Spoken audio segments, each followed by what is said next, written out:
So, I heard you weren't maybe doing the best. So, I made you a flower. Another day, another person who's seasonally depressed, greeted by another person who's seasonally depressed. Hi, friends. I figured some people needed this video, and I have a feeling you're lacking serotonin. Maybe sunlight, I got some today, but we know most days we don't. So here's to a lot of entertainment I'm gonna lay down for you right now that I'm hopeful will give you hope when you're doubtful that there is any. We're gonna start with books, okay? And I'm gonna keep it short because I know that your energy is low. I understand. So books, we need sweet. We need sweetness, okay? We need sweetness more than anything because that's what we're having trouble seeing. So there's the duology. And the second one just came out and I still need to read it. But the first one's adorable. And they might even make you cry, just like a tear or two because they're so sweet. That is The Boy, the Mole, the Fox, and the Horse. The second one is Always Remember: The Boy, the Mole, the Fox, the Horse, and the Storm, both by Charlie Maxey. I don't know if you consider it a graphic novel because it has fewer words like a picture book, but it has really gorgeous watercolor illustrations.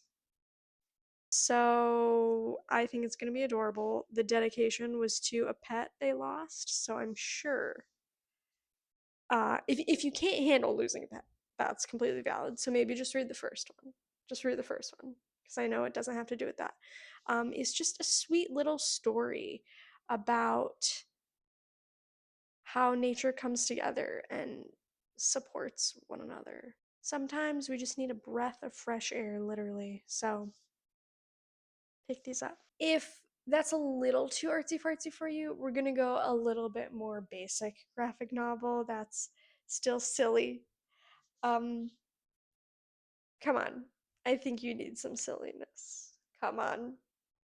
Okay. So, Everyone's Alien When You're Alien Too by Jomny Sun if you've already read it. Perfect.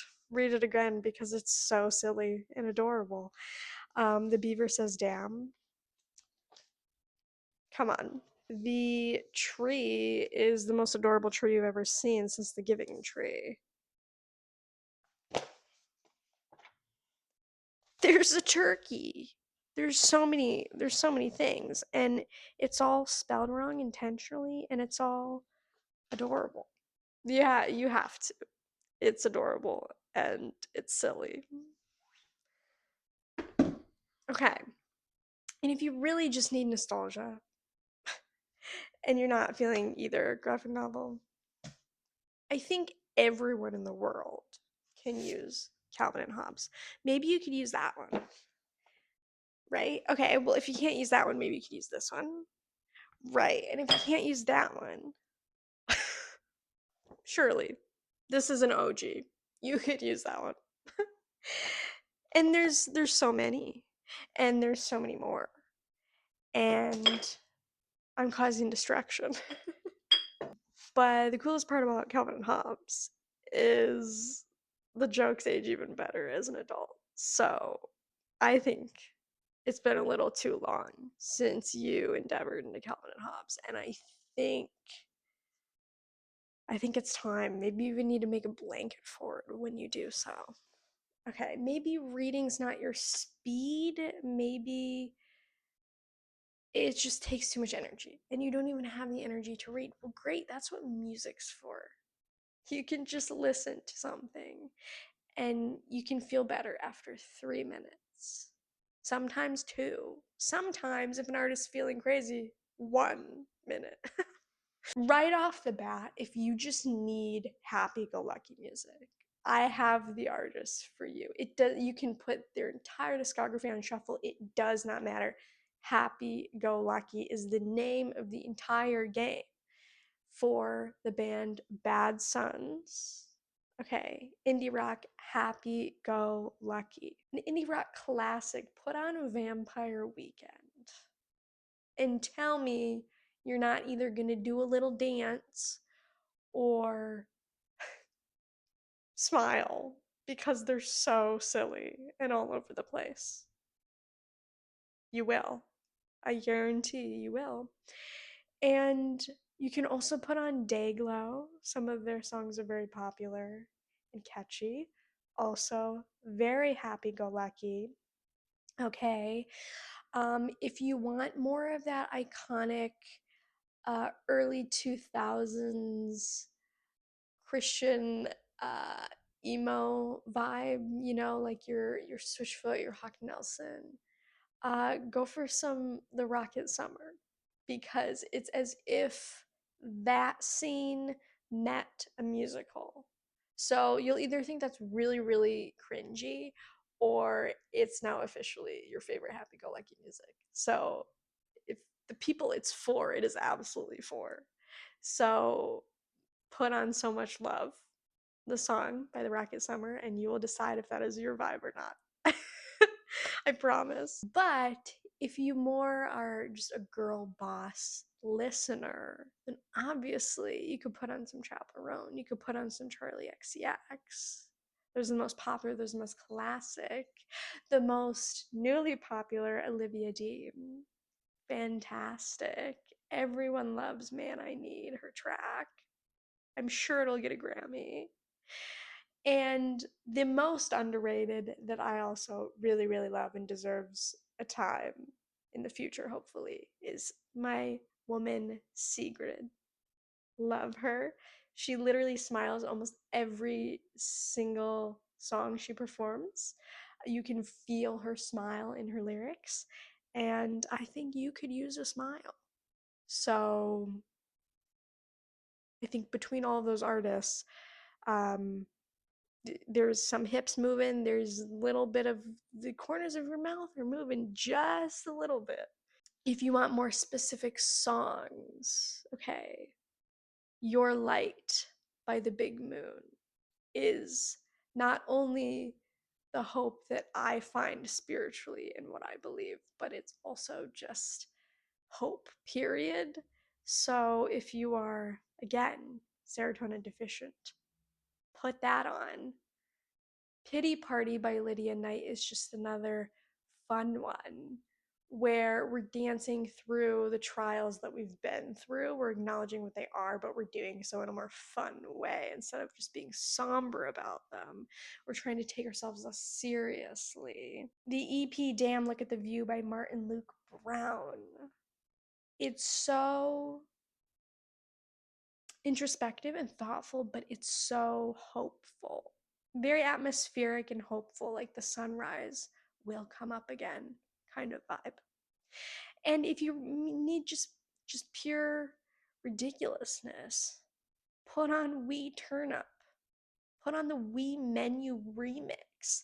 Dare I say even put on Never Gonna Give You Up by Rick Astley. Does that count as a Rick roll? I hope so. When's the last time you listened to Rick? I think it should be now. And then I'm sure everyone has some sort of musical niche that makes them happy. For me, it's early 2000s pop punk. Sugar We're Going Down. Right? Mr. Brightside. Put something on. Get out of your brain, in your body. Maybe you'd rather turn your brain off and you'd rather just watch TV. Well, obviously, you should pick up some sort of comfort show. One of mine is One Tree Hill. Something with early 2000s pop punk, literally. So it's a combo of the music, serotonin, and the show. Maybe you just really like a certain nostalgia of a show that grew with you, like Stranger Things. I know a lot of people loved that. Doesn't matter if you just watch it. Put it on again for some joy. One show I did want to recommend to everyone is a throwback. Either you were there or you weren't and you need to. And that is The Buried Life, which only has 2 seasons. It ran on MTV like 10 years ago. More than that, like 14 years ago. And it was this idea that these four guys, every episode, would cross something off their bucket list, some of which was really ridiculous and stupid because, men in their late teens, young 20s. But then the other thing they would do is they would help a stranger cross something off of theirs every episode. And it was usually something really heartwarming and sweet. And I think we need a little more of belief in humanity right now. So you should go find The Buried Life. Maybe they even have a pirated copy on YouTube right now. I don't know. But you should find at least one episode and watch it. And I think you would love seeing that wholesomeness. Okay, movies. To my girls out there, Jenny Han is so comforting. So also, if you want to rewatch Summer Turned Pretty, I'm Conrad girl all the way. But To All the Boys I Loved Before, that movie series to me is like peak comfort. It's just warm. The whole ambiance of the film is just warm and cozy, and that's what you need right now. Disney, obviously, or Studio Ghibli, if that's your equivalent. One of the two. Something that makes you feel warm and cozy, or reminds you of something warm and cozy if it's not right now, right? Because Studio Ghibli is so bright and summery. My favorite Disney movies that I think could be the most serotonin inducing, The Rescuers Down Under. That's just a fun one. John Candy, fantastic. Narnia. Narnia is so fun because there's so many layers that you can take out of it. I just rewatched Lion, the Witch, and the Wardrobe. Fantastic. Big Hero 6. If you have to skip the scene, then skip the scene, but Baymax will definitely cheer you up. Fred will definitely cheer you up. If you need something funny, okay, you either love Napoleon Dynamite and its ridiculousness, or you love Nacho Libre, or you love both. So one of those. And then I think everyone needs to watch Hot Rod. Okay, I say that, but I know it's not everyone's humor. But if you like pure nonsense, and I feel like most people think Andy Samberg is hilarious. I think Andy Samberg is hilarious. So I rewatched Hot Rod a couple months ago, and I remember like specifically it was because I had a bad day. And I was like, I just really need a laugh. And I put it on, and it did exactly what I needed it to do. It just gave me hope again. Laughter is super important, and so those are some of my immediate laughter recommendations. And if all else fails, I personally love as immersive of an entertainment experience as I can have, so sometimes it's video games. So my fail safes when I just need summary ambiance are either, this is where you'll pick which one you'd rather do, but either Legend of Zelda, Wind Waker. Do you want to go sailing? I want to go sailing. This is my favorite game of all time. This game has the most nostalgia for me. Maybe for you it's a different game, but couldn't think of a better way to get out of a funk than sailing on the sea. Otherwise, just as nostalgic. Super Mario Sunshine. Literally tropical music playing the entire time. Tell me you're sad still. You're not. You're lying to me. So yeah, there you go. I actually do have to go, but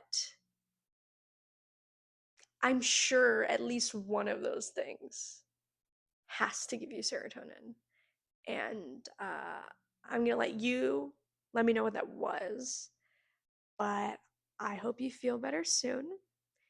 One of the other best things you can do is be gentle with yourself. It's a process. Change your expectations of yourself during winter. You're not going to be the same amount of productive. You're not even moving at the same pace. You're not even getting out of bed at the same pace. Take a breath.